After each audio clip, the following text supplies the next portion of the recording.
ভারত বাংলাদেশ সম্পর্ক গত কয়েক মাস ধরেই বেশ টালমাটাল।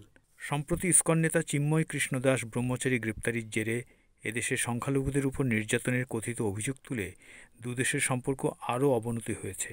এর মাঝেই সোশ্যাল মিডিয়ায় ভাইরাল হলো এক ছবি। সেখানে দেখা যাচ্ছে বাংলাদেশে একটি বিশ্ববিদ্যালয়ের প্রবেশপথে বিছানো রয়েছে ভারতীয় জাতীয় পতাকা। সেটির উপর দিয়ে হেঁটে যাচ্ছেন অনেকে। সেরকমই একটি ছবি শেয়ার করে গত বৃহস্পতিবার রাতে বাংলাদেশি রোগী দেখা বন্ধ রাখার কথা ঘোষণা করেন কলকাতার খ্যাতনামা স্ত্রীরোগ বিশেষজ্ঞ ইন্দ্রনীল সাহা। ছবির ক্যাপশনে এই চিকিৎসক লিখেছেন, একটি ইউনিভার্সিটির প্রবেশপথে ভারতীয় জাতীয় পতাকা বিছিয়ে রাখা চেম্বারে বাংলাদেশের রোগী দেখা আপাতত বন্ধ রাখছি। আগে দেশ, পরে রোজগার।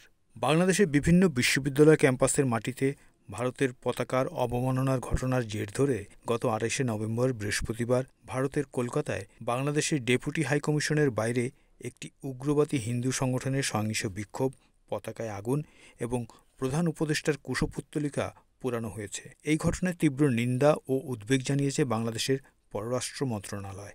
পাল্টাপাল্টি জাতীয় পতাকা অবমাননার এই ঘটনার ধারাবাহিকতায় বাংলাদেশিদের চিকিৎসা সেবা দেওয়া বন্ধের ঘোষণা দিল কলকাতার একাধিক চিকিৎসক ও বেসরকারি হাসপাতাল। ভারতের পশ্চিমবঙ্গের উত্তর কলকাতার মানিকতলা এলাকার জে.এন. রায় হাসপাতাল কর্তৃপক্ষ জানিয়েছে, তারা বাংলাদেশিদের চিকিৎসা না দেওয়ার সিদ্ধান্ত নিয়েছে। শুক্রবার ২৯শে নভেম্বর জে.এন. রায় হাসপাতালের এক কর্মকর্তা বলেছেন, প্রতিবেশী বাংলাদেশে ভারতীয় পতাকার প্রতি অপমানজনক আচরণ ও সংখ্যালঘু হিন্দুদের উপর কথিত নির্যাতনের প্রতিবাদে এই সিদ্ধান্ত নিয়েছেন তারা। ভারতের সংবাদ মাধ্যম দ্য ইকোনমিক টাইমস এই খবর জানিয়েছে। একই অভিযোগ তুলে ত্রিপুরার আগরতলার একটি হাসপাতাল ঘোষণা দিয়েছে, তারা আর বাংলাদেশি রোগীদের চিকিৎসা সেবা দেবে না। একই সাথে ভারতের চিকিৎসকদের বাংলাদেশি রোগীদের বয়কটের ডাক দিয়েছেন পশ্চিমবঙ্গের বিজেপি নেতা শুভেন্দু অধিকারী। ভারতের অভিবাসন দপ্তর জানিয়েছে, বাংলাদেশিদের আর আগের মতো ভিসা দেওয়া হচ্ছে না।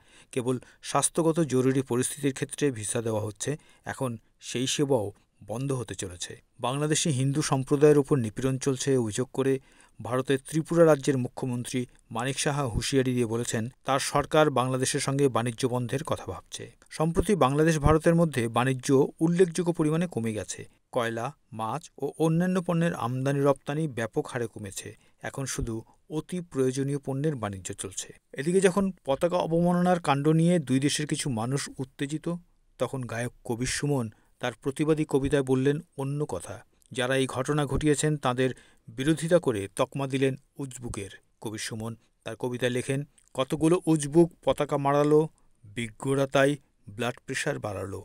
পতাকার চেয়ে বড় ফেলানির বুক, সেটা তাক করেছিল কার বন্দুক। কাঁটাতারে ঝুলছিল মেয়েটা আমার, দেশের বুলেট, দেশ প্রেমের খামার। কার দেশ, কার ফ্ল্যাগ, কার কাঁটাতার, কোথায় রইল ঝুলে ফেলানি আমার। পরের জন্মে মেয়ে আমি আর তুমি, ফ্ল্যাগহীন কোনো দেশে খুঁজে পাবো ভূমি। আমার সঙ্গে গান গাইবে তুমিও, গাইবে অন্য কোনো জন্মভূমিও। পরের জন্মে যে ফেলানির বাবা হবে, আর আবু সাইদের মতো ঘাতকের সামনে বুক পেতে দেবে। জয় ভালোবাসা।